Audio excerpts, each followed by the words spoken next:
Hello, ladies and gentlemen, and welcome to the Say Report. I'm your host, Devin Decker, and joining me, my host companion, it's Sejohn Sourwick. Sejohn, dong! I got that nighttime energy, Dev. I gotta tell you, I'm excited for us to talk tonight because I've got my fingers are all over the place. Wow. Oh, wow. Was not expecting that nighttime energy from you. Sejohn, vamp for a little bit while I finish what just happened to me. I gotta clean up a little bit.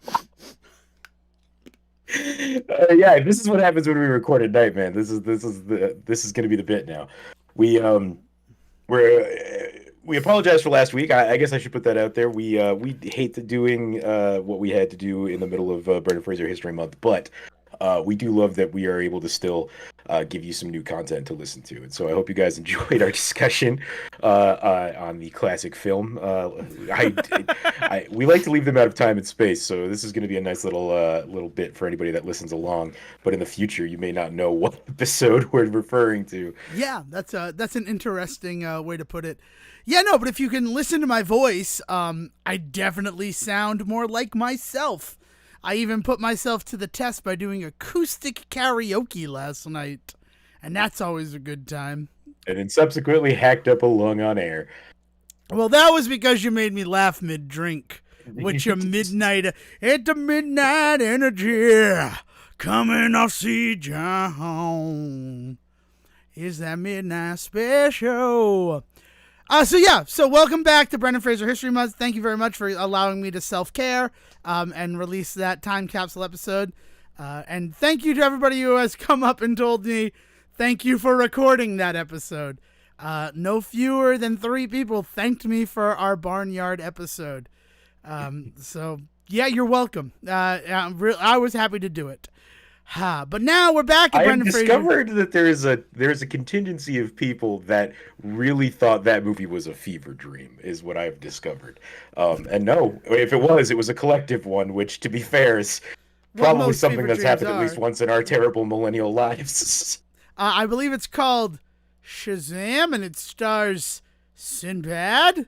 I don't know why I'm pronouncing it so weird, but that's Brendan Fraser History Month. Now that we're in our 8th year celebrating the man, we've seen him win an Academy Award, and now we're finally getting to an episode that, as Sejohn mentioned, we've kind of been teasing for at least 2 years, but even then, earlier than that, right? Like, it was 2020, height of the pandemic. I was legend at my office building, and that's when I purchased a copy of Killers of the Flower Moon to read the book before, because we had just learned the movie was coming.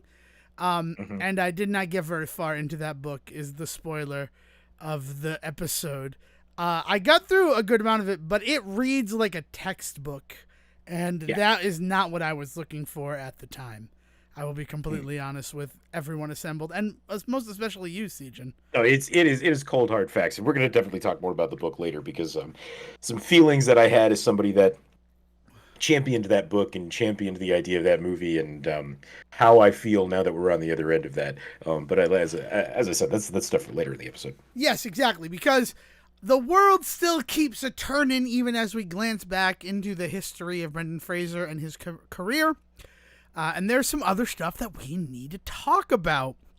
And I guess the first place that I want to start, if you'll indulge me, Sejohn, is that the lines and the alliances have been drawn in the great streaming war that we have also been teasing on the Say Report for about the last 4 years.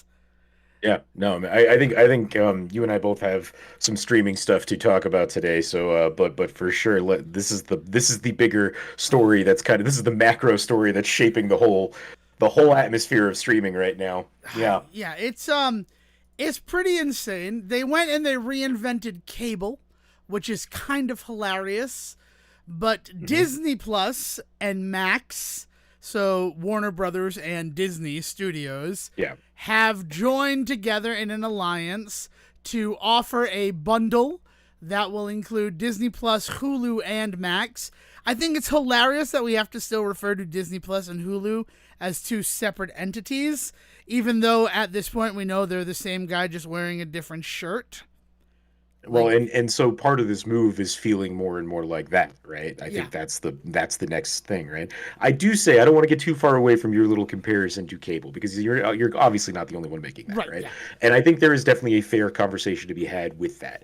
But I do think it is an important point to remember in that conversation that one of the big things about late stage cable, at least, and it definitely was always kind of part of the whole plan all along, was you didn't have much of a choice. The idea being, if you wanted the Disney Channel, say, you also had to pay for HBO, blah blah blah, right? Like that was the problem with that, is there was no way to get just one or two things that you wanted, channels you wanted specifically, and not get everything else. And sometimes the channel you wanted wasn't one of the big boys, but you had to pay for that ESPN package because it was the only one place you were going to get ESPN3, right? Like that kind of thing. It's not the one that's bringing in the most money. If you could get it on its own, it would be cheaper than the other ones for sure, but it doesn't matter. It's part of that package, right? And one of the big things that's important to remember, at least right now, as far as the streaming stuff goes, is none of this has seemed to dictate that any of these are going to change as their own entity, right? And what I mean is you can still just get Max if you just want Max. As far as I understand, all of those kinds of announcements that happened, Hello, Moto. that was somebody, no, that was somebody from the future in our Discord telling me I'm wrong. Oh, okay, that's fair. I That's, I don't know yeah, that felt very barnyard with the Hello Moto of it all there, Otis. Sorry, it's on my mind. Yeah, but you're not wrong, right? Like there was that. As someone who still lives in a household that has a cable subscription, we have that cable subscription for live sports. That's the only reason that I think we still have it. But because we have the live sports package, it just makes sense for us to have HBO and Showtime and Nickelodeon and Disney and all of those other channels, because it's like somehow cheaper to have them all than to just have the sports channels. Yeah, well, and so what you're referring to there is kind of the murkiness of cable packaging, right? Yes, exactly. One of the big things that really happened, and again, this is more specifically what happened in the later like decade of cable, which really was like the death knell for cable, was that you ended up with these weirder and weirder deals that never quite made sense. I ever tell you about? I think we weren't recording this show yet. No, we definitely weren't because I was in the old apartment. This is where you used to live. Yeah. Sorry. And they offered in the town that I was in, Comcast offered a student package. You know, you like student pricing, $49 for 3 months, and then after that, I think it was like $20 a month or something, and you got internet into the place, and you got a cable box, but you were limited to some lower end channel package. But you got the really nice cable box that had all of the nice features like DVR and stuff, right? Mm-hmm. So I get the package. The guy comes in, he sets it all up. He's about to leave, and I start trying to work the cable box. The cable box wasn't capable of reading that package. And it wasn't just this one. It turned out that the entire fucking thing was like this fucked up like student thing that bundled it, that the local, I'm sure it was just a local package put together by the provider, because they're all franchised, right? Yeah. And but whatever bundle they had put together, whatever device they were offering as part of that bundle, which I think you needed in order to be able to get certain parts of the other bundle, you couldn't also get the cable. And it was just like, this is stupid. This is all they were so far up their own ass on trying to make the whole thing really, because in the end, that student pricing probably was bullshit, right? I was probably paying more than I should have been if I had really looked into it. But they had fucked themselves in the process. Right. I mean, we were definitely recording the show when my parents were sold a bill of goods by a Verizon guy at Walmart. And then I had to be the one to call up and be like, yo, you dude took advantage of my parents. We're not paying this. Give us back what we had. Because it is. They sell you. They are the Music Man in every sense of the word. I can't think of his name, but we've got Trouble right here in River City. Trouble with a T that rhymes with P, and that stands for Profits Only for the Corporations. Matthew Broderick, by the way, is who you were. No, Matthew Broderick is not who Music I Man was Matthew referring to. Broderick. No, the The Music Man Matthew character Broderick. who in the Music Man. Now you're making me Google the Music Man in the middle of this show. Oh, I'm we got pretty trouble. sure it was Matthew Broderick. Yeah, Matthew Broderick was in the movie, but it's a Broadway show written No, by no, no. I'm Meredith pretty Wilson. sure that's about Matthew Broderick. There's a scene with him in a library, right? Yeah, Yeah, no, I know which one we're talking about. That's Matthew Broderick. Harold Hill is the name of the Music Man. Professor Harold Hill. I'm a little sad I couldn't think of the character's name, but I got to Google during the show. What are you gonna do? But that's what they are. I hate it when they reimagine classics like that. That sounds gross to me. Lyle Lanley, if we want to use the monorail episode of The Simpsons, that's literally just the Music Man, but instead of selling a music program, he sells a monorail. Conan O'Brien, certified genius. But yes, so that's one side of the cable, the Streaming Wars Alliance, and the other one, which is more prescient, considering that Killers of the Flower Moon was one of their original films. That is Netflix, Peacock, and Apple TV Plus, which is, I guess, what you're supposed to call it, because that's the name they decided on. But they also just sell Apple TVs. It's all very confusing. And what's even more confusing about that bundle that will be offered at a vastly reduced price is that we already know for a fact that Peacock and Amazon are in bed with one another because of a lot of the program library they have available on Freevee being Universal shows, and all of the shows, like the movies that go to Peacock first, then suddenly show up in Amazon Prime after 90 more days. Mm-hmm. So Peacock is dipping its feathers in more than one inkwell. And also, we haven't heard what Amazon Prime is doing, if they're going to play with any of these. And then there's also, I imagine, like Paramount Plus just being out in the field, leaping nimbly bimbly from tree to tree. I would imagine that Amazon specifically, this is like complete armchair bullshit at this point, and I think everybody knows that, but I'm going to call it out. But I think at this point, if I were Amazon, my feeling would be I kind of already am doing this all under my own umbrella. Yeah. Because we've talked about this before, like having Freevee, having Prime, having all of these other like weird like tentacles out there in all of these other programs like BritBox and stuff like that, right? Like the ways in which it already is kind of doing this exact thing just all under its own roof. They're probably not too interested in like going outside of that right now, right? Once they kind of figure it out, and it's actually a really smart play, I think, if this is the case. Like once they figure out all the bumps and bruises with it, with all of these kind of inconsequential partners, right? Then they start making the bigger moves. Yeah. I mean, I think Amazon wants to be like your landing page for both of these bundles so that they're getting, a little bit of birdseed from both parties and just ruining their dinner. But it's starting to get scary, and not because it's all happening, but because all of it happening is making it feel real. This has been something that we have been literally discussing.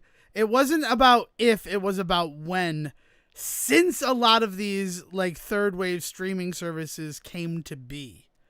It's like, when are they going to join forces? And now that it's starting to happen in 2024, it's scary. It really is. Yeah, well, scary. Especially because there isn't anybody in this conversation that's talking for the consumer, right? The government has completely dropped the ball on top of any type of regulation on like some of this stuff, right? There have been discussions about the ways in which some of these mergers have come together. But they've all been mostly allowed to go through, right?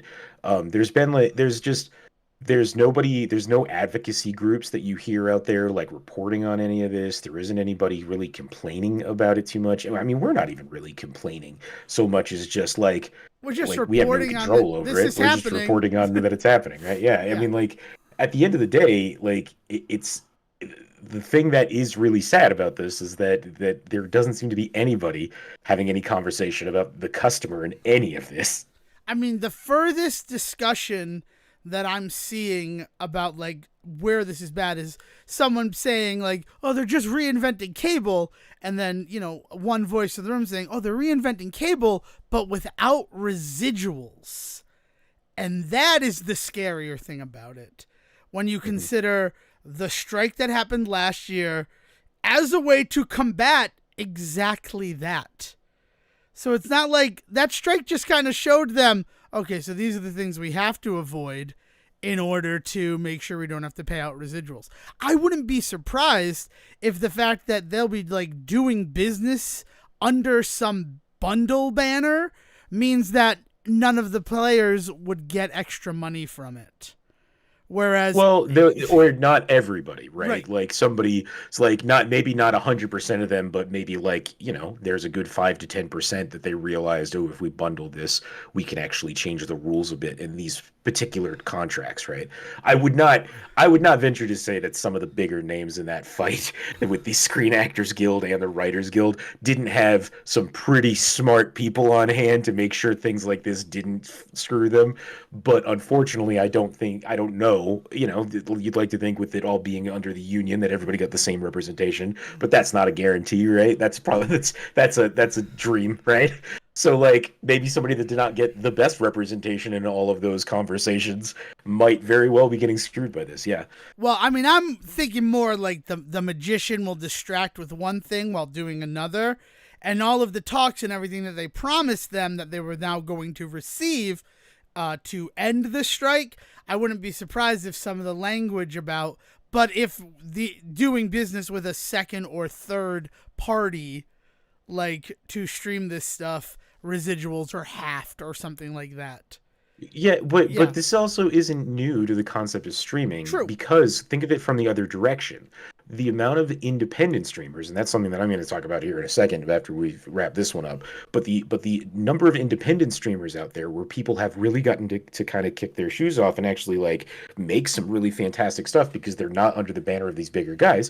Things like Crackle, Scream, or there's a Scream Box or something like that. There's a horror based one essentially. Shutter. There's a whole bunch of Shutter. Thank you. I don't know what I was thinking. But thanks, Hab guy. But yeah, like you have a bunch of you have a bunch of really good independent streamers, and what they do with their stuff is it's built into their whole concept that if we pick up enough steam that we can get our foot in the door with a Netflix, with a Hulu, then they'll pick it up and then our stuff will go there, right? So you get that kind of ebb and flow already happening amongst the streamers. I refuse to believe that somebody in the room on the SAG side of things and on the writer's side of things, right? That they didn't have somebody in the room that saw the potential of, well, they can't also share the content with somebody else to show it and then call that good. And again, what most likely is the case is that was built into most of contracts, but unfortunately, yeah, you're probably right that there are going to be one or two people that this is going to affect that were not prepared for this move. But I cannot believe that there was not somebody when you have people like Adam Conover as the face of your whole thing, and you don't put the smartest guy out there. But fuck me, if it's not Adam Conover on your side, then who is it? Who is the smartest guy on your side, right? Like somebody saw this shit coming. I would hope so, but who knows at this point? It's the ways that it's coming together. It's the fact that Hulu and Disney Plus are still acting as two separate entities when we know it's the same. But again, you have to have both in order to see the Hulu under Disney Plus, which is the thing that I still explain to people. Like, I don't know why I have both of them. I'm like, why don't you cancel Hulu and see if you still have all the Hulu programming under Disney Plus? I bet you won't. And it's not, I bet you won't. I know you won't. Right. So, they'll cut off access to that. Yeah. Yeah, well, and so that's crazy from a back end standpoint. This is getting way deep into it, but things like, it's pinging all the same servers and shit too. So like, why are we paying certain fees? It's crazy for a thing that your everyday person is never going to truly understand. Kind of like cable. I mean, like, it's a wire that comes in the house and brings me my TV is all people need to know, right? And so there's a lot of stuff that they can get into on the back end of all of this stuff too. That's really kind of screwy. But yeah. And all those cables are right above me in the studio, so it's always, I'm reminded of it every time. But it's it's a weird moment that we're You going see little through. money signs like crawling along them as they go, Yeah, like an old Disney cartoon. yeah, but considering like 2 episodes ago where like we need to look at streaming and where streaming is, and it was 2 weeks since that episode that the entire paradigm has shifted so broadly in terms of how the streamers are going to continue to do what they're doing. Like, I don't even know. Like, it's like, I don't feel like they're profitable to begin with. So I don't know what it is they're trying to do Well, to keep them around, Sejohn. Like, yeah, it's funny that you mention the idea of streaming and profitability because there is something going on with this. So a couple of weeks ago, I had kind of started to form this little idea in my head because of some shit that went down on YouTube. But I have noted that there seems to be a move, it's only a few creators right now, but it's growing, that have decided that what they really want to do is move from YouTube into their own packaged streaming service. The most successful of this is probably as an example is probably something like Dropout, right? They were College Humor, and then they shifted to Dropout, and in that shift also broke off from doing a YouTube thing and doing their own thing, and they have their own streaming service, $5 a month. It's very popular right now, and not only is it popular, but people are like having warm fuzzies about it still. It's in the honeymoon period, right? That's the best way to put it. yeah. They're the successful example of this. There's other people that have looked into doing this, that have tried this. Bon Appetit had a couple of years ago broken off and tried to do something like this, but also kind of become like a television service. Like like I think they had like a Roku channel or something like that. But then after a while, they tried to charge for it.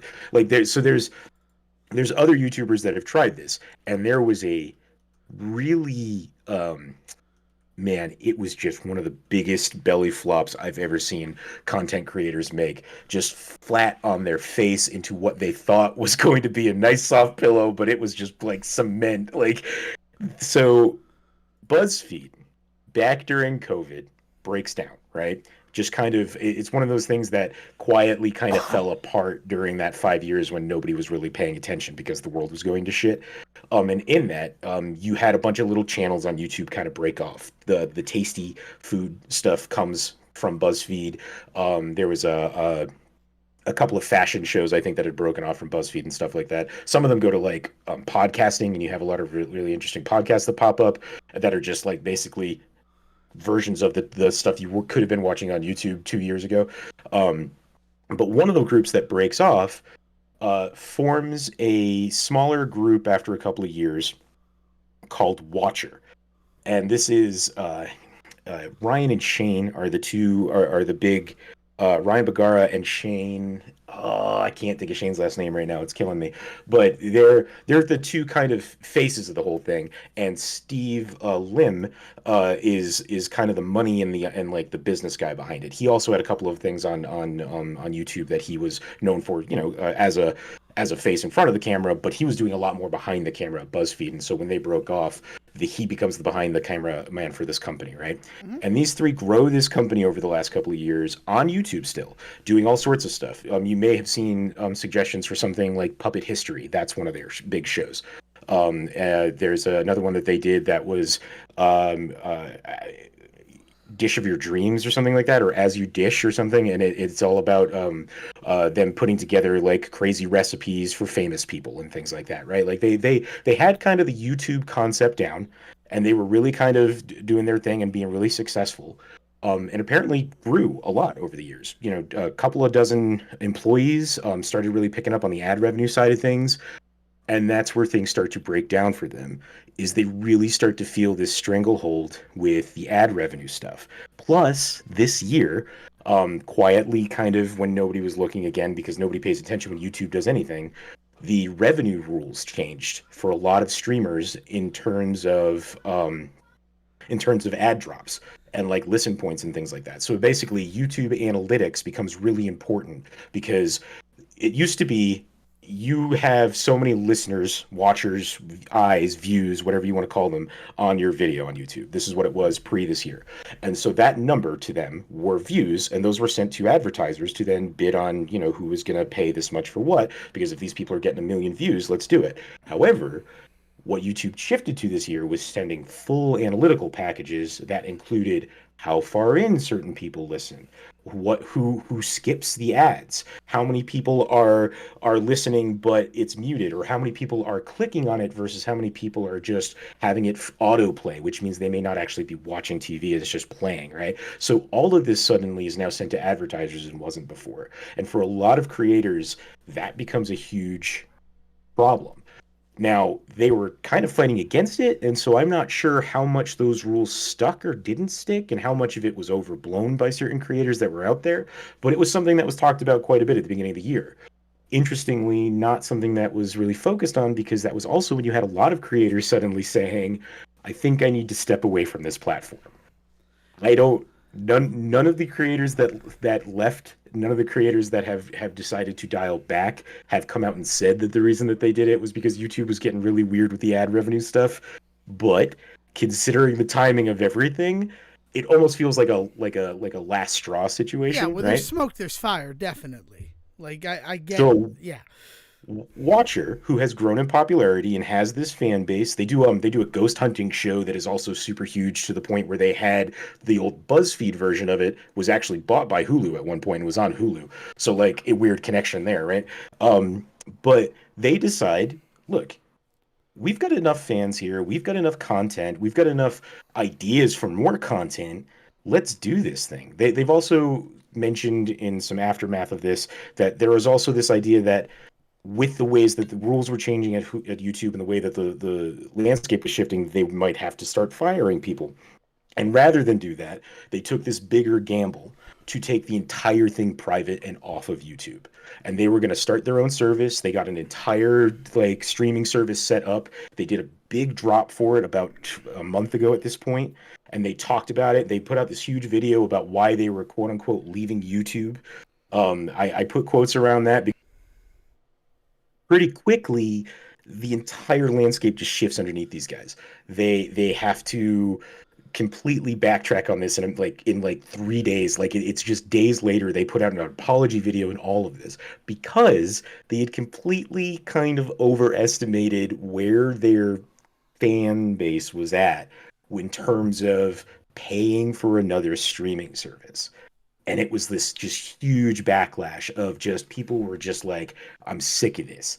And it didn't help that they had this background coming from BuzzFeed that, whatever personal feelings you may have about BuzzFeed, you have to admit that it doesn't have the best online reputation, especially when it comes to people commenting in YouTube sections. Right? So like they're coming from this kind of already shaky place, have done a successful job of getting away from that particular reputation, and developing their own fan base. And it felt really like this huge betrayal on their from their fans. I don't know if I agree with that. As somebody that was pretty into their stuff, I'm not to the point where I was like buying Watcher merch or anything like that, but like I definitely consumed a lot of their stuff.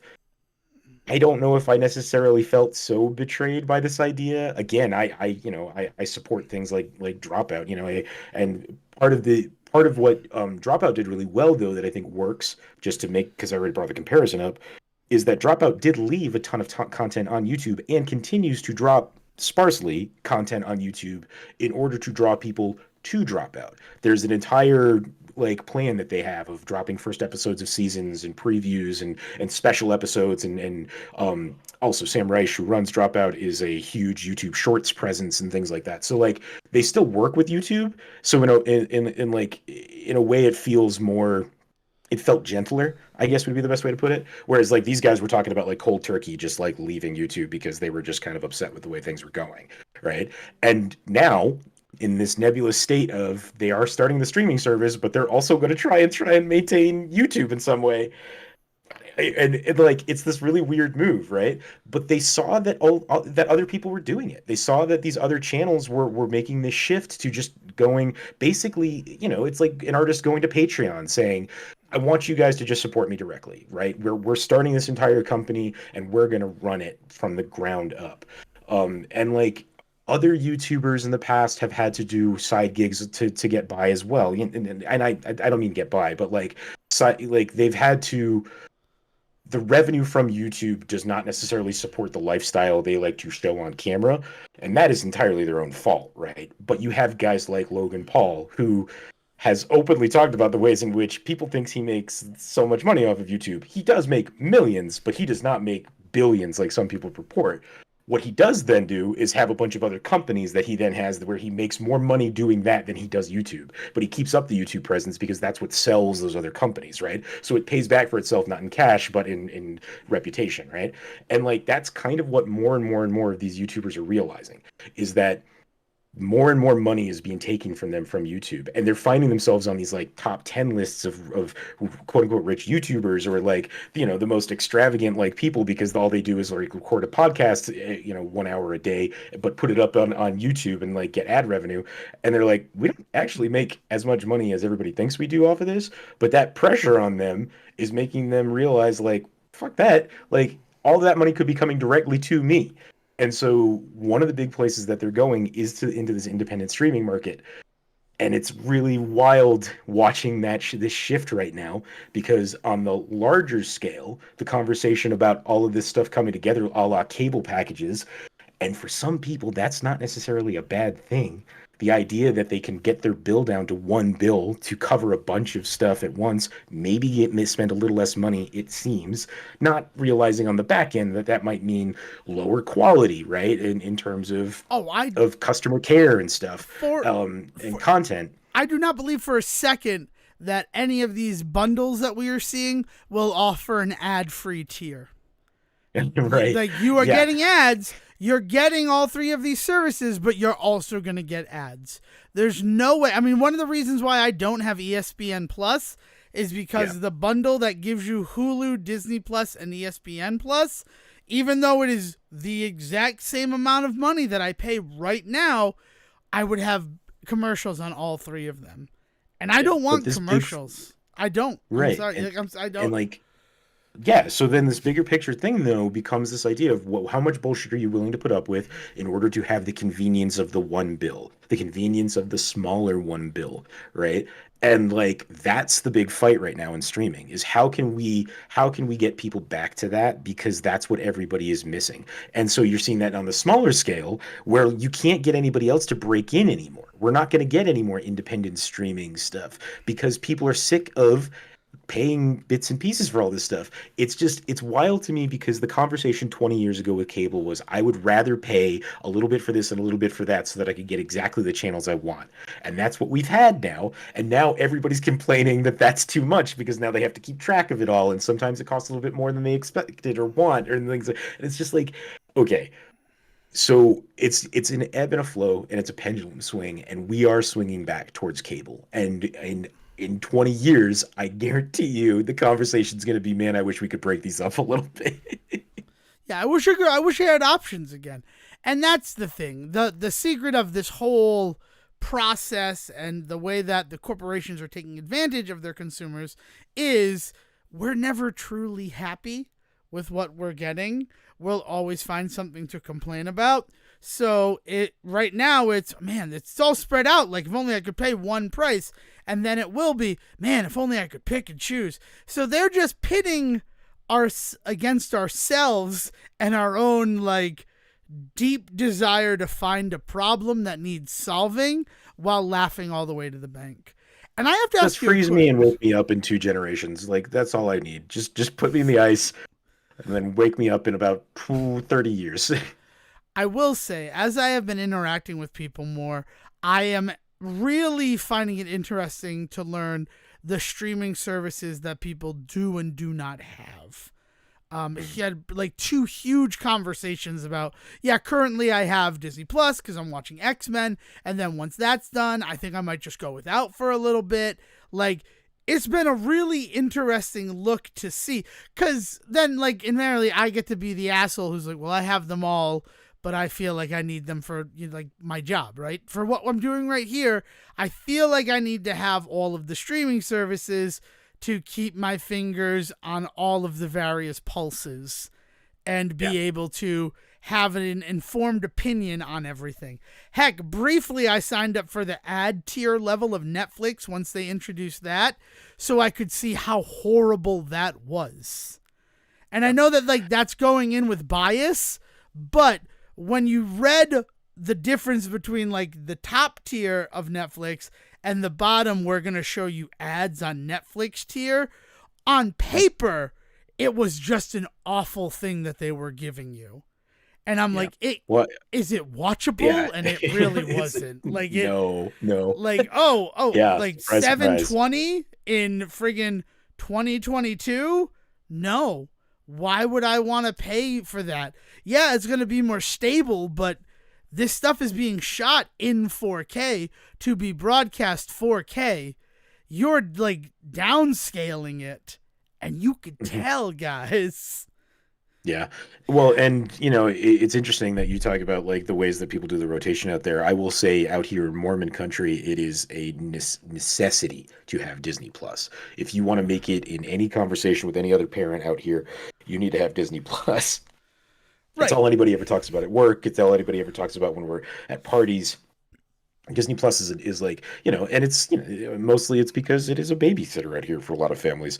But that's, that's the big thing out here is everybody's got Disney Plus.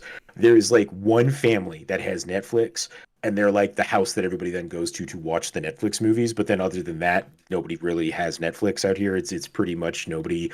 I can think of the one family in our circle that has it, that we all hang out with to do it.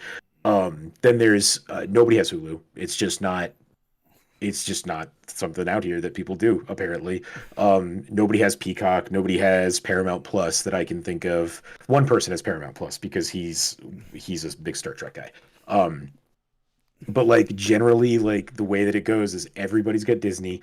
One or two people have Netflix. And secretly everybody has Max. The Mormons won't tell you that, but they have Max.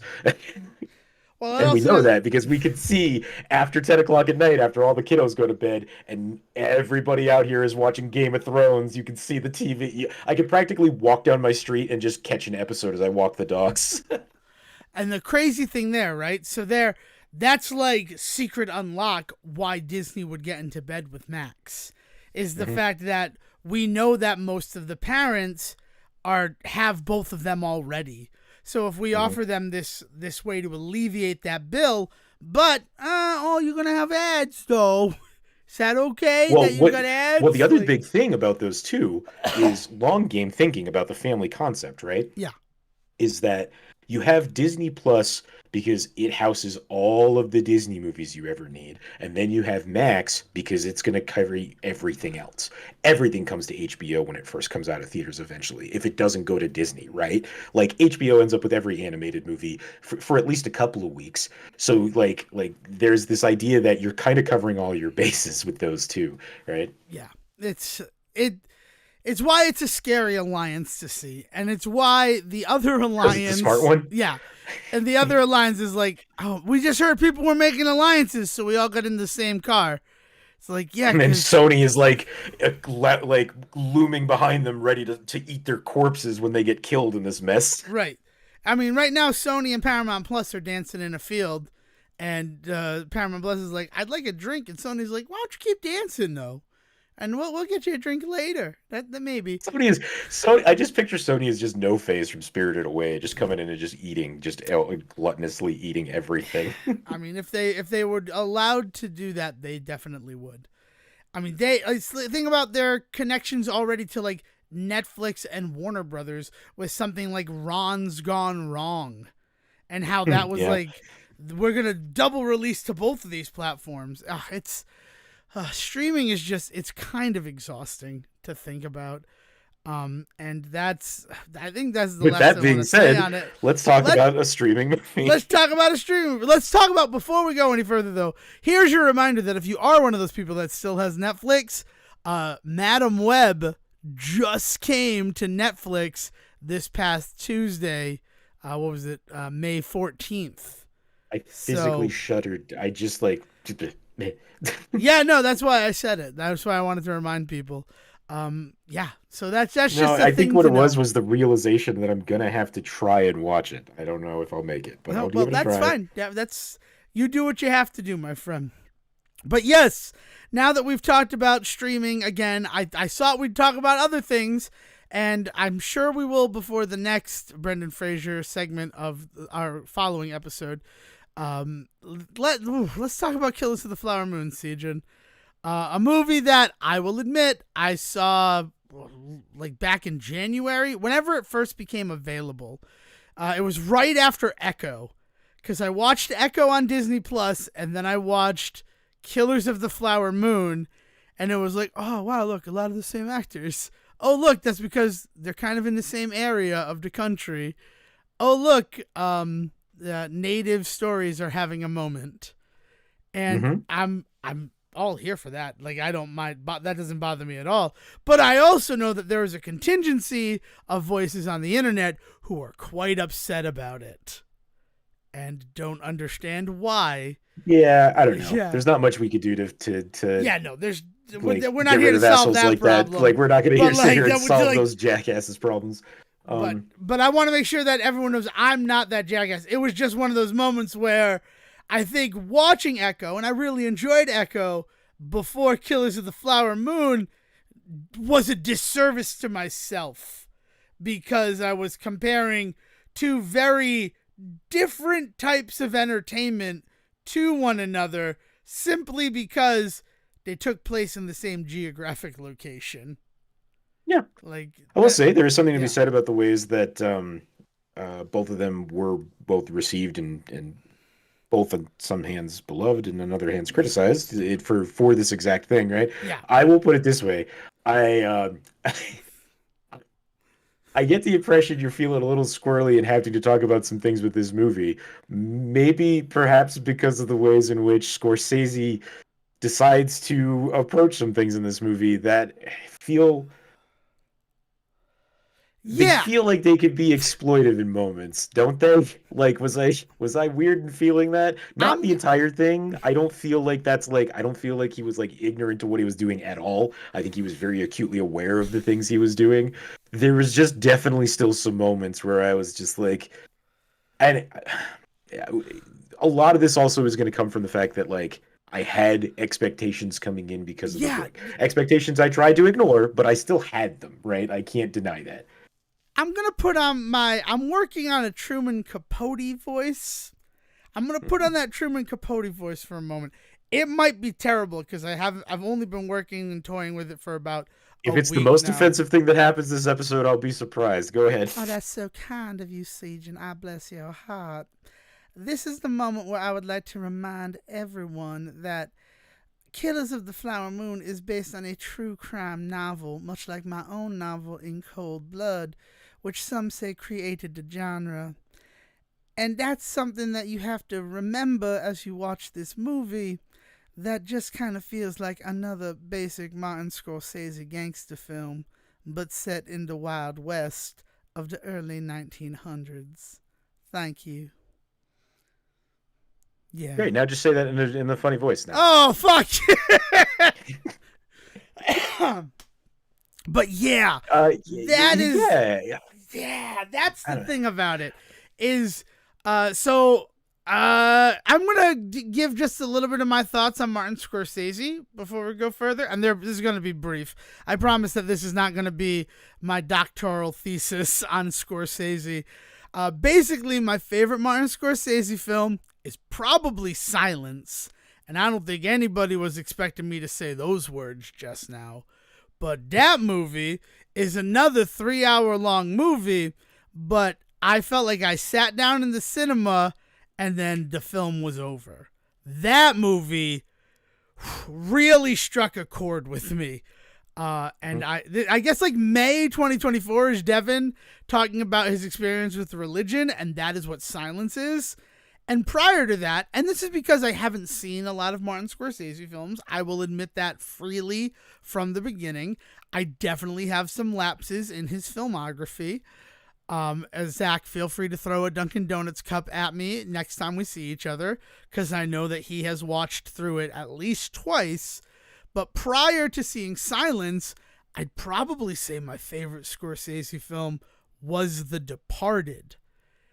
And in a lot of weird ways, Killers of the Flower Moon feels like, well, I guess it would be a prequel to The Departed, not so much a sequel, since it takes place in the past. It has a really, like, comedic tone for being such a serious, inspired by true events story. That's where I'm going to approach this one.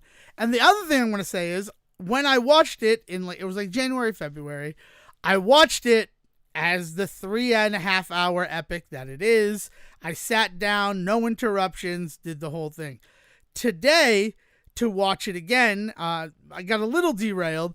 I watched it at 2 times speed. So I got through the movie in an hour and like 40 minutes. This movie in 2 times speed is a different experience. And one that sort of highlighted, like, the thing I like about Silence, right? And I've said that it's probably my favorite movie from him, is the pacing is a really important part of the narrative so that you understand it. And the pacing, I guess, was also a pretty important part of Killers of the Flower Moon, because eliminating that pacing, I really saw all the Martin Scorsese, like, branded quilts and curtains and throw rugs that were used in the making of this film. Yeah, that's how I'm gonna say that. I don't mind Scorsese. Like, I will say Hugo is probably my big pull for like him. Fair. When I think of Martin Scorsese movies that I really like, Hugo is what comes to mind. It's one of those weird questions when somebody is like, what do you think is the best play and what is your favorite play? And it's 2 different answers and people have like weird feelings about that. Yeah. And like, I think though, if I were to say my favorite is probably Hugo, what I think is the best is probably The Departed. I would probably have to go with you on I think The Departed is like a perfect film, top to bottom. Right. And we're going to talk about that eventually. There's a very special episode coming in 2 years for that. Sorry that it's 2 years away. Shout out to Shutter Island. I adored that movie at a time when it felt like nobody else wanted to, and I felt very alone. But in a sense, definitely, its fans have definitely grown since, and so I don't feel so alone anymore. This is not me being like, I'm the only one that likes that movie, and then 10 people are going to be like, we like it too. And like, no, I get it. I know that there are people that like that movie now, but man, I remember, because it was right after The Departed, I think, right? Or it was soon after The Departed. And it was like him back with Leo and stuff like that, and people were like all excited for it to be something like The Departed, and that is not what that movie is. Nope. Shutter Island is Martin Scorsese woke up and said, I think I'm going to make an M. Night Shyamalan movie. I think I'm going to be Stephen King this time. Yeah. But he did make Shutter Island, right? He made Shutter Island. You're completely right. How not Scorsese it is. I'm like, I'm not forgetting that's. You know what I forgot about? Movie, right? It is definitely his movie. Yes. The Color of Money. I forgot about The Color of Money. I fucking love The Color of Money, but I love The Color of Money not as a Martin Scorsese film, but as an early Tom Cruise movie. Nice. And that's the way I saw the movie. Like, oh, Tom Cruise was in a movie in 1986. I've never seen it. And then later, talking about Scorsese, someone brought it up, and I'm bringing it up, and I'm like, oh, he did that movie. I like that movie a lot. I didn't know that was Martin Scorsese though. Pass the bomb. Yeah, that's kind of the thing, right? It's like there is definitely a Scorsese style, and then there's definitely those movies that Scorsese makes that don't feel like they're in the Scorsese style. Yeah. And so he's a prolific director. I mean, we're not going to be able to deny the fact, no matter how hard we try, that Scorsese is really good at what he does, and he does a lot of very different things. So in that realm, right, to go into this movie and have it just be a quote unquote just another Martin Scorsese movie, right? That feels weird and not. Kind of meaningless in the grander scheme, but it does. I don't know how else to describe it, right?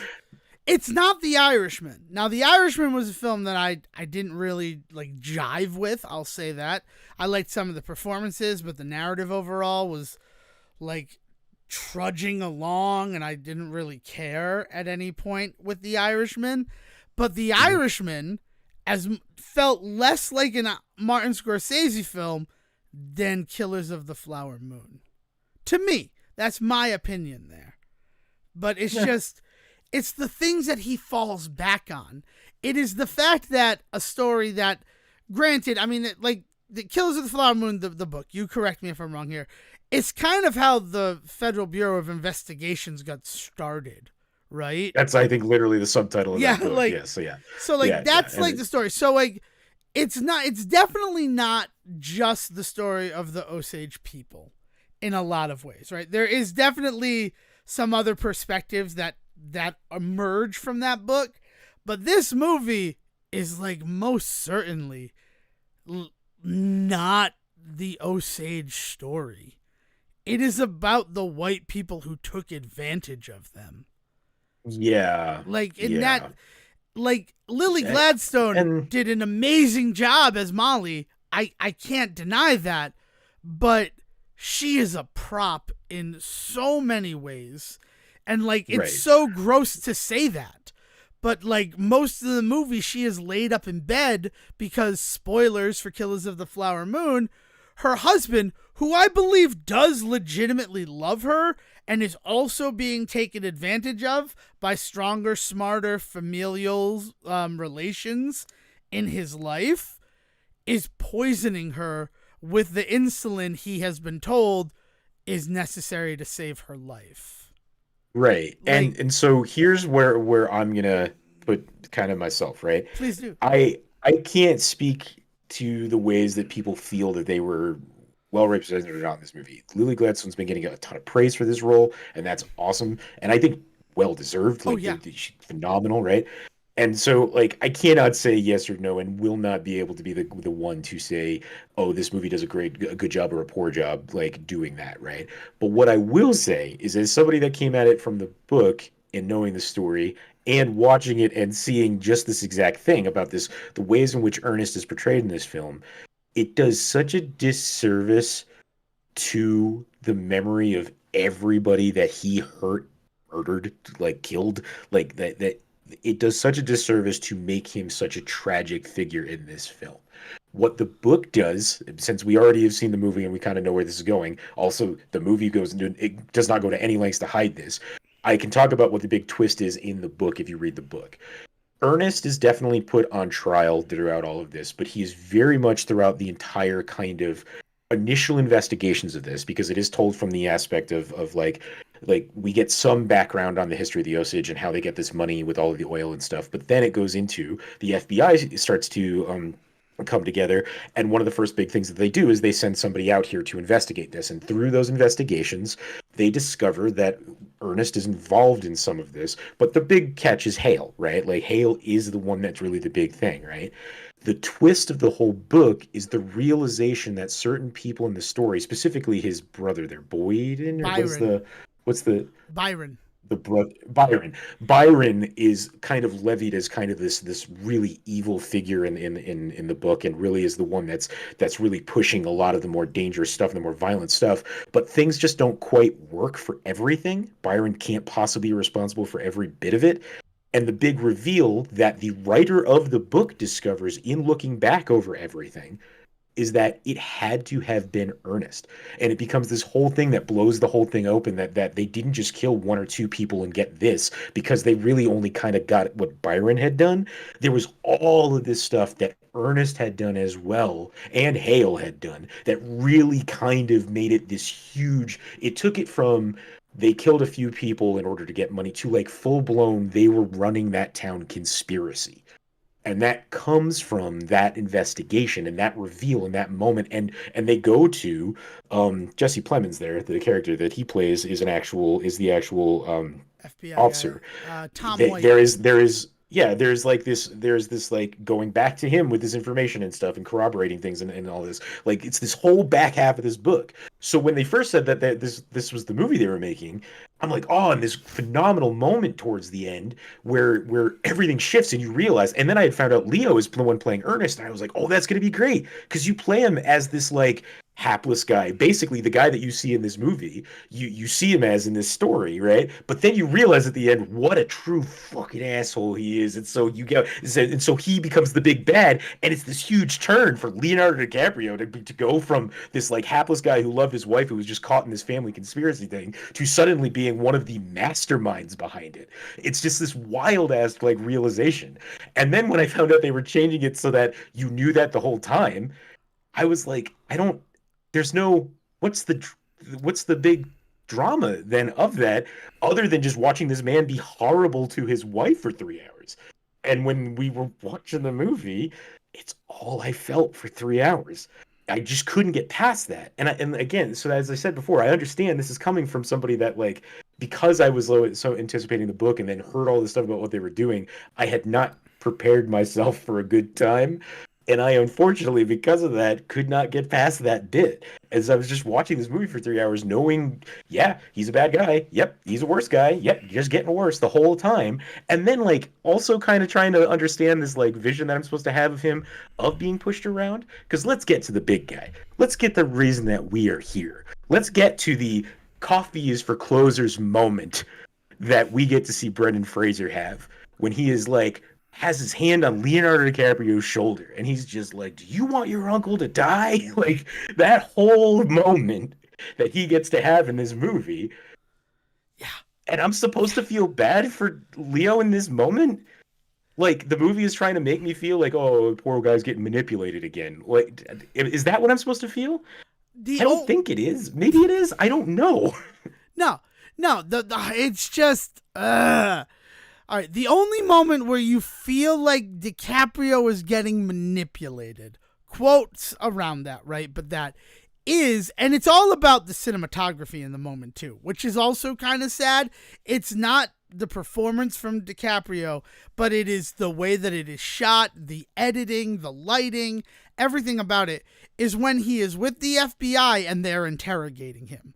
Like, that is the one moment in this movie where it feels like he's being manipulated. So I guess from, like, a narrative standpoint, that moment where you see him actually be manipulated, the meaning behind it, right, from a creative standpoint, again, all conjecture on my part is, all right, this guy actually being manipulated. So all of those earlier moments where it looked like he was the deer in headlights, he was this innocent babe in the woods, and the mean Mr. Robert De Niro, Bill Hale, was making him like do his bidding.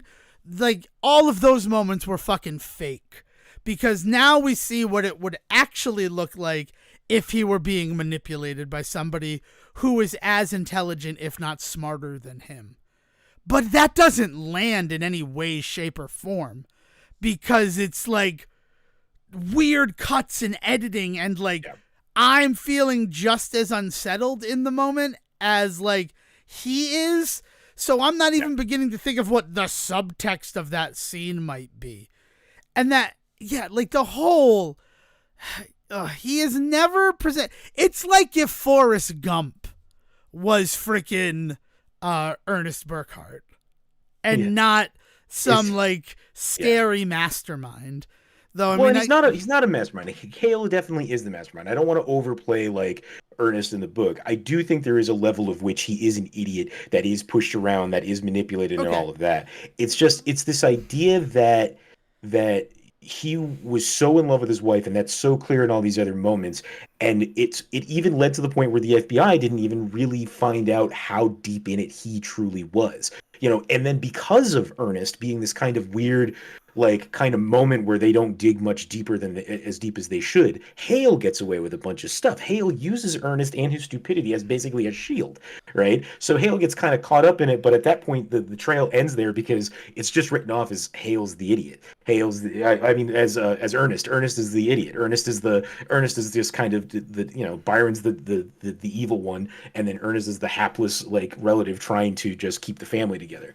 And it allows Hale to get away with a lot, and it filled me with this kind of anger, specifically at just this idea of justice, which in a lot of ways, like there's something to be said about like it should do that, right? But the two things that I couldn't make jive were my feelings about that and whether or not the movie was wanted me to feel that or I was feeling that just because that's the common sense reaction to this predicament. You know what I mean? The movie wasn't giving me enough to hold on to say this is what this movie really wants me to feel right now. Yeah.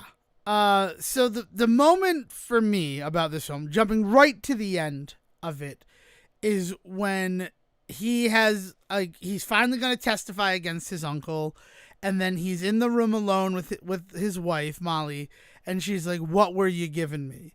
And that moment right there is kind of her test of Ernest as to, did you really love me? Because, like, right now, I know that you were giving me something, right? They put me into a hospital. The insulin is working now. So you were the only person that was collecting the insulin, administering the insulin. And they know there was something in my insulin. And I do feel, and my mom says it's like the fan fictioning, the way that she, like, lives with films. That's been her big thing, as more and more shows after the writer's strike, and like suddenly the final season left unresolved, right? But she started it with this movie, is the fact that if he had told her what he was giving her, I honestly think they would have stayed together. I don't think that their marriage would have ended there, and she wouldn't have moved on to a third husband, and he wouldn't have, like, I feel like that's the moment. And when he's like, it was just insulin. And it's like, even caught, you're still lying to me. Like, you've made your bed, now you have to sleep in it. And, like, I like that moment. I like that moment a lot. But it also weirdly feels like it downplays how much he actually does care about that woman. Right? And again, it's just based on the narrative in the movie, but he approaches her just to be her chauffeur. It is not part of some darker, deeper plan to marry her until after his uncle catches wind of the fact that, like, oh, you've been driving her around? You should try to marry her and get her mineral rights. And that's not what oil is called, but still. Like, I don't know. The movie made me feel a weird way the first time I saw it. Like, I understand why this is considered good cinema. It's a pretty interesting story. When you think about the fact, though, that this is all based on real things that occurred, and how, like, there's that montage of all of the people who died in the beginning of the film. Like, the guy who died at 29, and the 25-year-old, and the 41-year-old. And those, like, I feel like there's not enough oomph behind that moment. Like, it's just to, like, show that people are dying. I don't know. I do want to say that I do feel like this movie did inform a good number of people about a thing that they didn't know before. You know, much like I think about the ways that people reacted to the opening of Watchmen, that season of Watchmen. And I think that's even discussed in this movie, that exact thing, right? The massacre. Black Wall Street is mentioned, the Tulsa massacres there. And I mean, the scary thing about that with Watchmen were the number of people who thought that was made up for that show. Right. That, like, yes. That was the scary thing where it's like, no, that's history. What do you mean you didn't know about that? Like, I mean, unfortunately, right? But the same thing goes with this, right? I do feel like this movie did do something in that regard. So I do think that, like, those moments felt very textbooky to me in a lot of places, much like you said about the book itself, but also kind of like, like, this is just hard, cold information that, like, they're just throwing at people, because the oomph is people are hearing this for the first time. You know what I mean? Like that's that's where it's hitting you, is right in your brain right there. I do think there is something to that, right? And I do think that there is, like, really good emphasis put on in this movie the ways in which these guys were doing this manipulation. It's just really hard to get past. You know, they made the choice to turn away from the FBI stuff, which is fine. Like, they wanted to tell the story of the actual people involved and pay true reverence to that. Okay. But then all they did was focus on the white people in that story and just, like, one of the indigenous folk. And it's just like, the Yeah, fuck are it's we doing? yeah, it's Like if you wanted to, if you wanted to change the story completely, first of all, why are we even calling it this? Just do your own thing. And secondly, like, bring that balance you said you sought to bring. yeah. It's weird to me to think that even just reading, like I read about the first, I'd say like 60 to 100 pages of the book where I'm just like, this is hard to read, not because of the fact that like it is very clinical the way that the book is written, but the stuff that it's being clinical about is, it's like tough subject Oh, matter. well, yeah, Yeah. the first 30 pages of that book, they have to talk about land rights the entire time, Yeah. and how like American land rights were divvied out in like the 1800s and shit like that, and how we forced certain peoples in this country onto the worst paths of land, and then people like the Osage who then figured out actually there's a lot of good shit on this land. Oh no, don't throw me into the briar patch. We have hot springs and a baked potato bar. Naturally occurring baked potato bar. I don't know how it works. I just know that they're delicious. But yeah, I can totally understand that book Like, feeling a little dry. yeah. So it is dry, but I pushed myself. I didn't have anything else going on, right? I was alone in my office, not doing anything. But then like it got to a point where I'm like, I am not enjoying this read, so I'm going to stop. But even just the small amount of that book that I actually read, like, did me a disservice with this movie. Because all of those moments that for other people who saw this movie and were like, oh my God, I never know that happened, like, I already had that foundation laid down. So it was more of a question of like, well, like, as much as the book and I didn't get along, I did like that it started with Molly and her family. And like, let's establish who this family is. As opposed to like Leonardo DiCaprio being sort of the first character that you introduce to, and him sort of being the audience insert, like being so surprised by what the Osage County looks like when he gets to the train station, and the conversation he has with Henry as he goes up to his uncle's like palatial palace. Like, it's okay, but that really changes the focus of this story. Yeah, yeah. It's just a weird choice because again, they weren't when if you're not going to do it literally by the book, then why was this the choice that was made, right? And you find yourself asking that the whole time. It's like why did you decide to go in this direction with this instead? And I, as a Sejan's kind of final gripe with this Hey, movie, go for it. I am going to put this out there. I am an artsy fartsy dude. I go to weird movies at Sundance. I go and see plays that have no sets. I am the kind of guy that will eat up artistic nonsense like the best of them.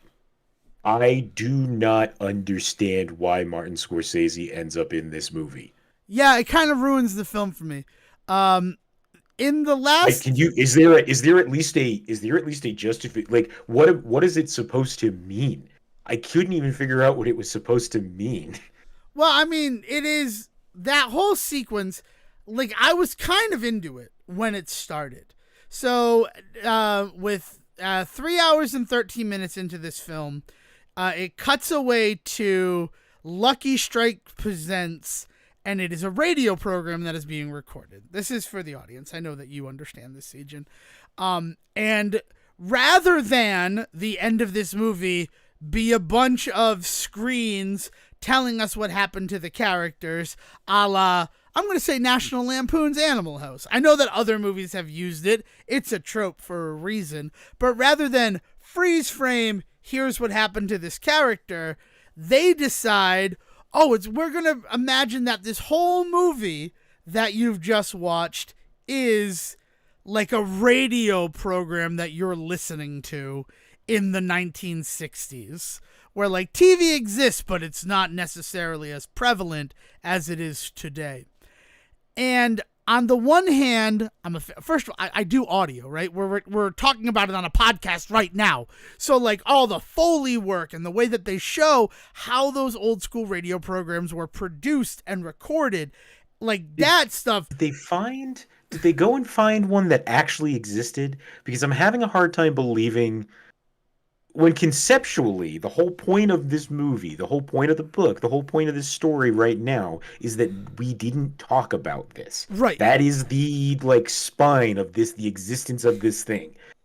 To then kind of promote the idea that there was a radio drama that did that feels weirdly against your point. Unless there was one that got lost to the ages, but that wasn't made clear to me. No, I don't think there was one. I think that he is like making it like this is a radio program that might have existed to wrap it up. And maybe one did exist. I can't find that. But it does feel like this is how news was sort of given to people at the time, was via like the old radio program. And so that's how we're going to give the audience. It is a very disparate moment to this whole film. It's like it started up and I'm like, oh, this is kind of cool. And then it keeps going. And I'm like, all right, this was cool. But like, I don't need to know what happened to literally every fucking character that I just watched for the last 3 hours. And then Martin Scorsese steps out like Jerry fucking Springer to give his final thoughts on what happened with the Killer of the Flower Moon story. And it's just like, why the fuck are you here, Martin? What does this have to do with anything? And all it reminded me of was the last 5 minutes of Borat's subsequent movie film. And how that film was excellent until they dropped the ball at the 1 yard line. Martin Scorsese and the radio show wrap up at the end of Killers of the Flower Moon is them dropping the ball at the 1 yard line.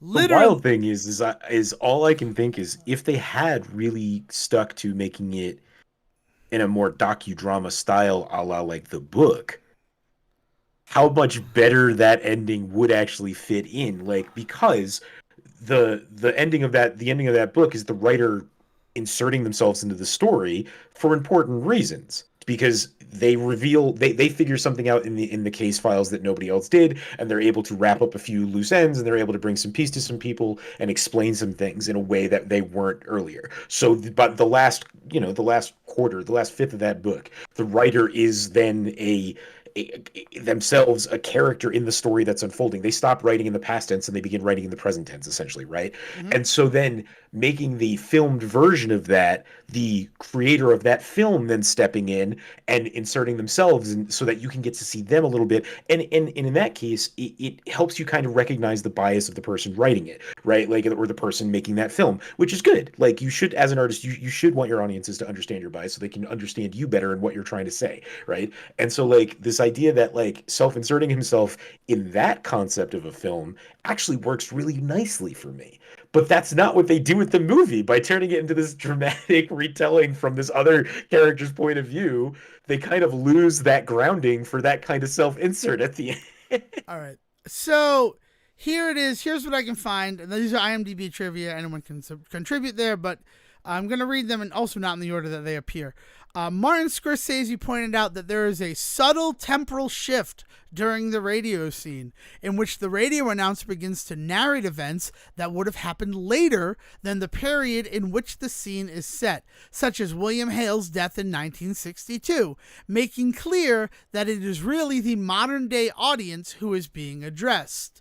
And then additionally, Martin Scorsese claimed he decided to appear on screen during the radio scene to read Molly's obituary because he wasn't sure if he could direct an actor to express the shift in tone to sincerity mid-scene, and he wanted to be upfront about his own responsibility in the Osage murders being used for entertainment. Yeah, I give him credit for that. And as I said, like I totally see that from the standpoint of looking at this original like book and saying I need to tell this story as a film. Like I can see how he gets to that point of feeling that way. I just, in terms of earning that moment, and like maybe it's not earned, maybe it is deserved, or deserves is not the No. right word either, but like rather, necessary, I guess is what I'm getting at, is he felt it was necessary to put himself there, no matter what the movie was before it. And I can respect that feeling. I truly can. All I can say is that while watching it, I was utterly confused. It And maybe that says more about to what I said earlier. Maybe that just points to my biases, right? No, I mean, I can't think of anybody I've talked to about this film with who doesn't cite that as the worst part of the film. And like other people saying, I really enjoyed it until that happened. And then the whole film, like, I think about Dirk Gently, the second Dirk Gently book, The Long Dark Tea Time of the Soul, and the way that you shift dimensions is by like just like twisting an atom an inch to the left. Like that whole self-insert radio scene wrap up is like grabbing the universe and just twisting it an inch to the left for some people, where they're just like, the whole film just feels weirdly exploitive. And it took me right out of it. I will admit that. I had luckily forgotten that it happens when I watched it again today. And then it came up and I'm like, oh, right, this terrible moment happens.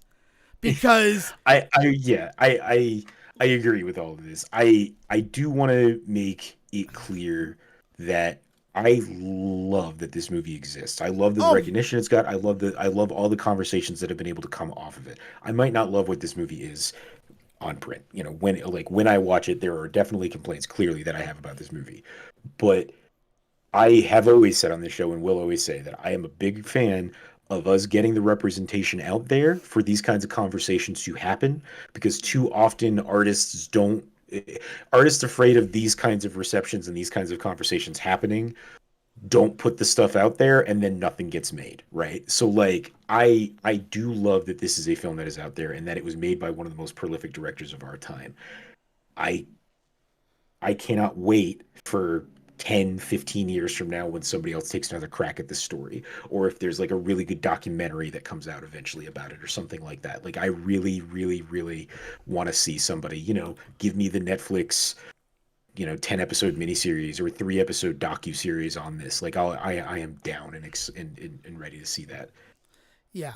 I don't know if I'd watch it. Because a lot of it, where I say this is a Martin Scorsese movie, when I say that, I mean, like, it's entertainment being derived from, like, a pretty deep fucking tragedy. But, like, the scene where Ernest goes to Blackie and he's like, you like my little roadster, right? You steal that, I'll get the insurance money. That can be our side gig. Hale doesn't even have to know about it. Right? Like, that is the funny type of shit that you see an idiot do in a Martin Scorsese movie. The repercussions for that, where he is brought to a Masonic lodge and whipped with a paddle for his stupidity and short-sightedness, is very interesting. The way that... Also very Kubrick. Yes. Yeah. just true. Just That's fair. directors. Yeah. I mean, that moment where they go down to the river to see Anna's body, I love that shot. Like, it's like there are all of these moments in this movie that I really like, and I want to make sure that that is known.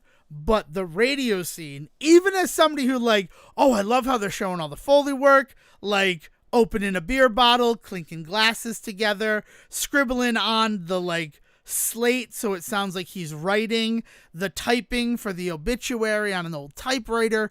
Like, there's some stuff that, like, as somebody who has dedicated a pretty significant amount of my life to audio and audio production and all of the things that are on display there, I really enjoy that part of it. But also, it is the worst moment in this film. It feels unnecessary. It feels like the real tug at the fucking judges of the Academy Awards to get nominations, because that feels like this is now Hollywood doing a movie about Hollywood in the last 5 minutes of it. And let us not forget the important part that we storytellers have to play. Yeah, it's just, oh my God, we get it. This was an award movie. Like, you were trying to get noticed for award season. Really glad that you did it. But the rest of the movie, I think on its own merits, would have gotten that notice. Like, the explosion sequence is fucking incredible. The way that they lull you into that false sense of security, and then, like, I don't know how, but you can feel the heat as the windows are blown out. Like, this movie does such a good job of making you feel like you're there. And, like, then to, like, rip that facade away and be like, and I'm Martin Scorsese telling you what happened to Molly. No, I didn't need that. I didn't need this. I'm sorry. I didn't need this, and I'm not the only one who felt that way. I have heard from enough people what the fuck was up with that ending. And then, like, trying to figure out, like, oh, the scene where she's like, what were you giving me? And he lies. And they're like, no, the radio scene. And I'm like, oh, yeah, no, I basically MIB'd that one out of my brain because of how disconnected it feels from everything. It feels like it should have been an after credit sequence. If it happened after the credits, I think I could be more forgiving of it. Because of course. Well, because then it's not part of the movie so much as, like, part of the experience. Like headcanon. I'm already out of it. Like, the credits have started to roll, so, like, the second I start seeing, like, the second Grip's name for the movie, I'm not immersed in the world of the film anymore. So I have a lot more. It's that Brechtian move of, like, you create that disconnect for the audience so that they understand. Okay, we are back in our seats in a theater watching a movie. We watched a product, and then you point out your place in that product. I get that. Oh my God, yeah. And then if, like, you start doing the radio scene after I'm, like, reminded that, like, oh, I'm just an audience in a theater, I feel better being an audience in the theater where you're recording that radio program. And imagine, like, hearing the radio play for a little bit first with that Foley work, audio, just only audio, and then it fading in, and then seeing. Yeah, all right. We're armchair. I mean, that's not the job. That's not what we came here to do, right? We've gotten to that point of the episode. But yeah, there are. So, like, let's talk about this in the grander scheme of why we're here today, though, right? Yes. Like, so let's talk about Brendan Fraser's, being the Scorsese movie that we finally get to see Brendan Fraser. Brendan Fraser's. First of all, we talk about Tom White, Jesse Plemons' character. He don't show up until 2 hours into this movie, right? Mm-hmm. Most movies are ending by the time the fourth lead shows up. Let's just talk about that. But then it is another 46 minutes from the introduction of Jesse Plemons that we finally get to see Brendan Fraser. And he is firing on every cylinder. I think, like, overall, he's in, like, 11 minutes to 14 minutes of this film. Right. And he owns every single minute he is on the screen. He is really fun to watch this movie. He's despicable, and he's just a blast to watch. The absolute worst. And what's really crazy is that he still looks like the whale, because this has to have been weight, right? Made, like, right after the whale was completed. So he's still like in the bigger role that he was to play that character. So but he doesn't look fat, right? He doesn't look disgusting. He looks like a big, scary, menacing presence because of his tailored suit and his slicked down hair and his huge, just, like, image that he is projecting because of that. Yeah. And it's awesome. Like, no, he gets to play a Scorsese bad guy. I mean, it's a glorious role to get to play, and yeah, he does. He owns the hell out of it.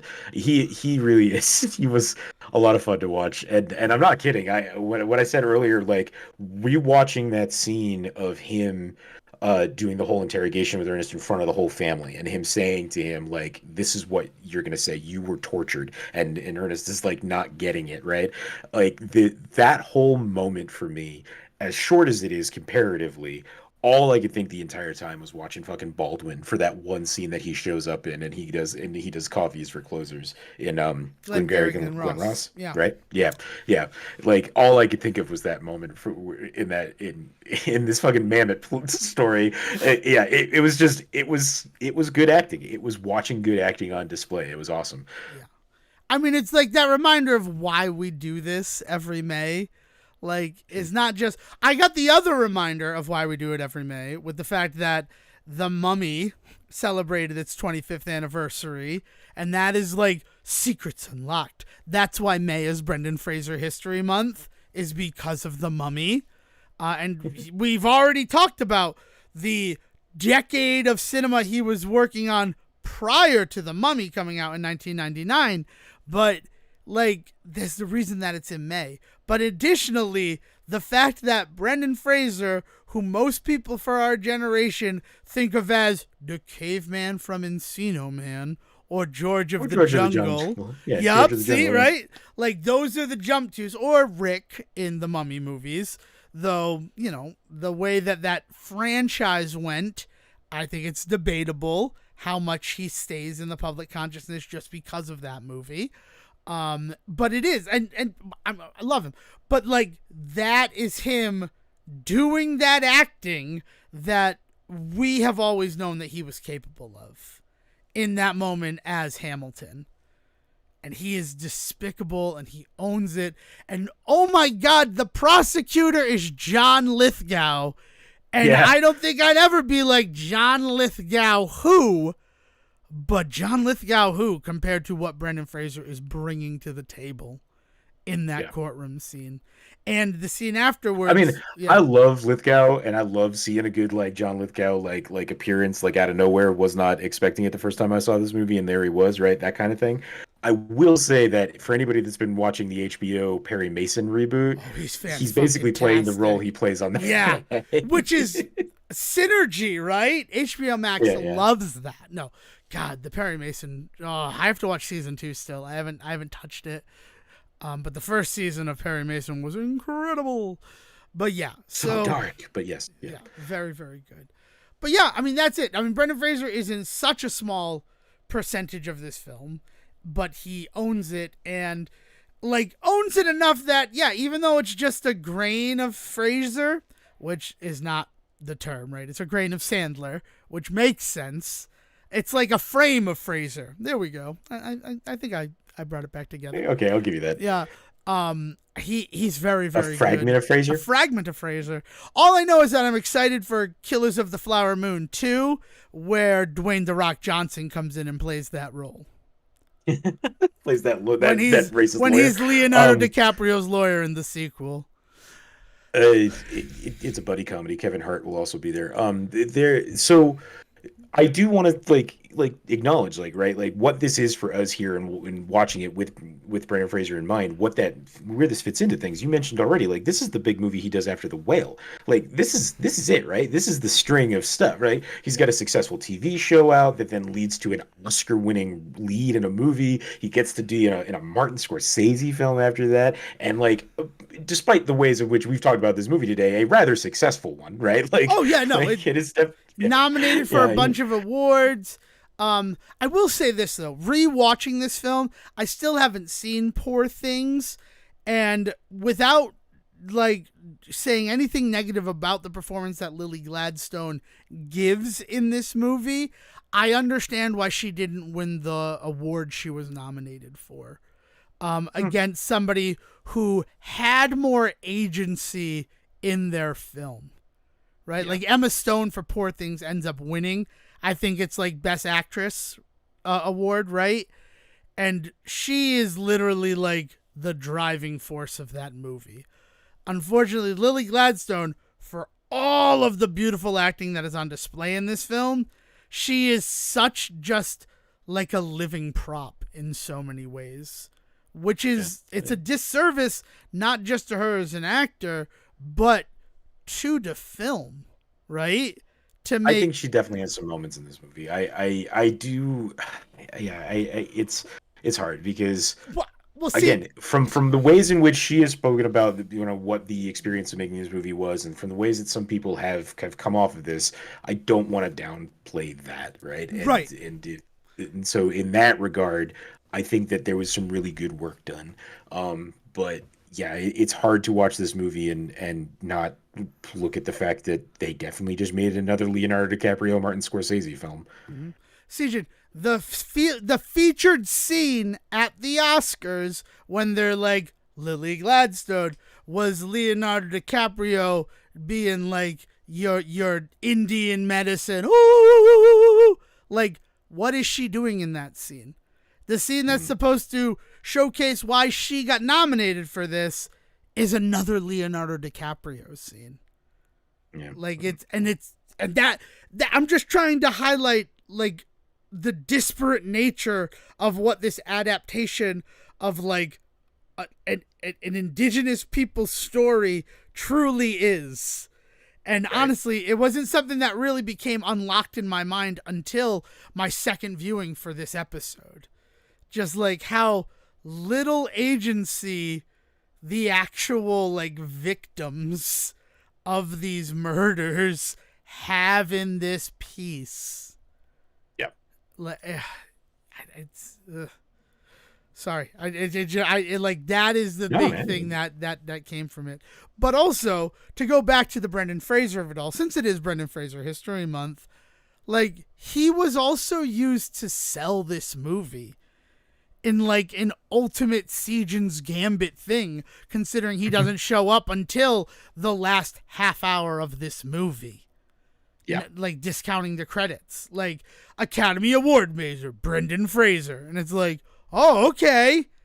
And then he's in like I said, like 11 minutes of the film. And it's like, I mean, let's be fair. If it was a 90-minute movie, that would be a good chunky piece. That would be a good role, it'd be wonderful, and you'd feel really good when it showed up. If the movie started with the explosion and then the rest of the movie happened, I mean, you'd be right. That'd be a meaty moment for him. I mean, that's the play right there, right? Do the court trial. Do it as a courtroom drama, a la like Inherit the Wind or something, right? Thank you so much for bringing up Inherit the Wind. Because it's all I was thinking, and I mean, it's good courtroom drama. I also I was Atticus Finch there. To Kill a Mockingbird. To Kill a Mockingbird, right? Yeah. I could have gone that route, but as you can see, that was not the name that came to mind. Maybe The Crucible. Maybe a little bit of The Scarlet Letter. No, I'm kidding. I'm just naming plays at this point. August Osage County. But instead of everybody at the dinner, it's just all these characters from Killers of the Flower Moon. All right. Huh? Yeah. How's that? Huh? Right? Yeah, I have a degree in theater. I still think this is an important story for people to know. Oh, if you yes, can I agree. read the book. If that's not going to do it, then watch the movie. I mean, it's going to give you the information. It's not like I feel like this movie is like misinterpreting events in any major way. It does take some definite, dramatic tendencies, but watch the movie. But it's entertainment. But if you can read the book. That's where I stand on this story. This is an important story that I think everybody should be aware of, both in our history and in just the reality of like what people have done in this country and why there are certain people in this country that feel like maybe we are not as equal as everybody else in this country. This is a hard one to ignore. To go a little anecdotal before wrapping this one up, I sat in on a class this past semester at the college called Love, Sex, and Mating, and one of the courses, like, it was a different lecturer every week. It was actually two separate lecturers, and they each took up half of the course period time with a different topic related to love, sex, or mating. And liberal usage of those terms for each of those things. But, moving past that, one of the courses was on Supreme Court cases and, like, what ultimately led to them. And the one that they focused on was the case of Loving and interracial marriages from 1967. And all I could think of is the fact that this was happening like post World War II, right? Like it's the late 40s, early 50s when everything is occurring in Killers of the Flower Moon. And nobody gives a fuck about these interracial marriages because really it is a way for white men to take advantage of indigenous peoples. Well, the other important thing to remember is that is how we forget how truly isolated a lot of these things, a lot of these groups were, places were, not just groups, the individuals always, but these places were as well. And because of that, the control, and this really does come into play when we figure out how big of a player Hale truly was and how much Ernest was actually his second in command, is like it's this idea that we really start to realize the amount of control Hale had over this area, because of course nobody was giving anybody shit about these marriages because they were part of his whole syndicate. So nobody batted an eye at this stuff because he was making sure this stuff happened. You talked about the idea that Hale doesn't even really push this idea of marriage until he finds out that Ernest is her driver. There's a world in which it's pretty clear that Hale makes sure Ernest becomes her driver. Right? Like yeah, there's this real whole world, concept not of the manipulation. world of the movie where it looks like it's a rom-com fucking meet cute in the movie. Like, that's the other weird thing, is the first, 45 minutes of this movie is basically when Ernest met Molly, the prequel to when Harry met Sally. Like, they have all the little cute stuff, like him being excited about the fast cars and her going, do you have money on this race? Then let's get the fuck out of here. Like, that we see her slowly warm to him and how his boyish charm wins her affection. And even that thing where he actually loves me because he could have the money from his uncle, right? So he has to be in this just to be settled and not have to look anymore and to have a wife. The movie, and I feel like the movie must make me really want to hate Ernest, right? Because I do want to, because he's a terrible person. It's just that there's so many moments throughout this whole movie in the beginning and towards the end where they really, it seems like they want me to have some type of sympathy for something that he's doing or saying or going through or feeling. And I just can't. I just cannot bring myself to care about this guy. He's just so despicable. So even in these earlier moments that you're talking about too, it feels like this is all gross. This feels weird. I don't want to be and if it was making me feel gross because that's what Scorsese wanted to do, rubbing his hands behind the camera, being like, this is it. This is going to be leading this audience in this way. And anybody that knows the story is going to feel one way. Anybody that doesn't know the story is going to feel that way in the second watch. That. But I don't think that that's what he's thinking at all. He jumps through so many fucking loops to make Ernest this tragic hero. Because you know who's worse than Ernest in this movie? Byron. You know who's worse than Ernest in this movie? Bill Smith. All of these other characters are given these moments where they kick the fucking cat. And Ernest never really kicks the cat. Does he save the cat? No. But if he kicks the cat, it's an accident because the cat is sleeping on the stairs and he's going down for a midnight piss. To stay in this metaphor with you for a second, I do think maybe that what we're supposed to believe his quote unquote kick the cat moment is the insulin, right? As I think we're supposed to believe that's the bridge too far. That for Molly and for us as the audience, we're supposed to believe the insulin is the straw that broke the camel's back. And I'm sorry, that just is way too late for me. I don't know. It's late, and it's also everything that we've been shown about the character up to that point. He would not question what he's putting into the insulin.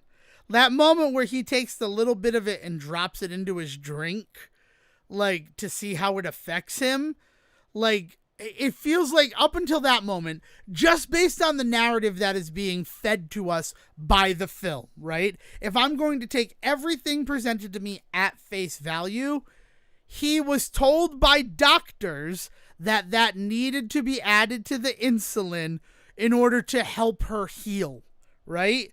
Like, she needs to stay in bed, and we all know how fiery Molly is, so it's kind of just like a tiny sedative so that the insulin will be given the opportunity to work in her system. And, like, at face value, why would Ernest question what those doctors and his uncle are telling him? Like, it's such a weird thing. Like I said, it's accidentally kicking the cat because the cat is sleeping on the stairs. Yeah, and I guess what it is for me is like it's the top spinning at the end of Inception to bring up another Leo movie, right? Where you're supposed to, did he know what he was doing or didn't he? And I guess we're supposed to believe he didn't, but like I just can't. I don't know.